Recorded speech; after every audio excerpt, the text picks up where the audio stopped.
Ya kabisa abakunzi ba Success Official 250 dukomeje gutembera stade Huye, stade mpuzamahanga, imwe muri stade kabisa navuga ngo ikomeye hano mu Rwanda ndetse yewe no mu karere k'uburasirazuba cyangwa se muri East Africa. Iyi ni stade igomba kwakira umukino ugomba guhuza u Rwanda n'ikipe ya Ethiopia kuri wa gatandatu tariki 3 kwezi kwa 9 cyangwa se Nzeri 2022.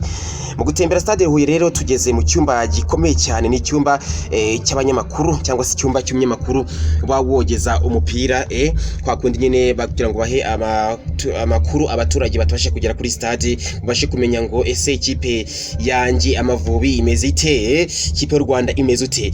Ni icyumba navuga ngo cyiza cyane cyubakanye ubuhanga, kimeze neza rwose. Ndatekereza abanyamakuru bazaba bafite umutekano, bazaba bameze neza nta rusaku. Murabona rero anicare rwose mu cyumba cy'abanyamakuru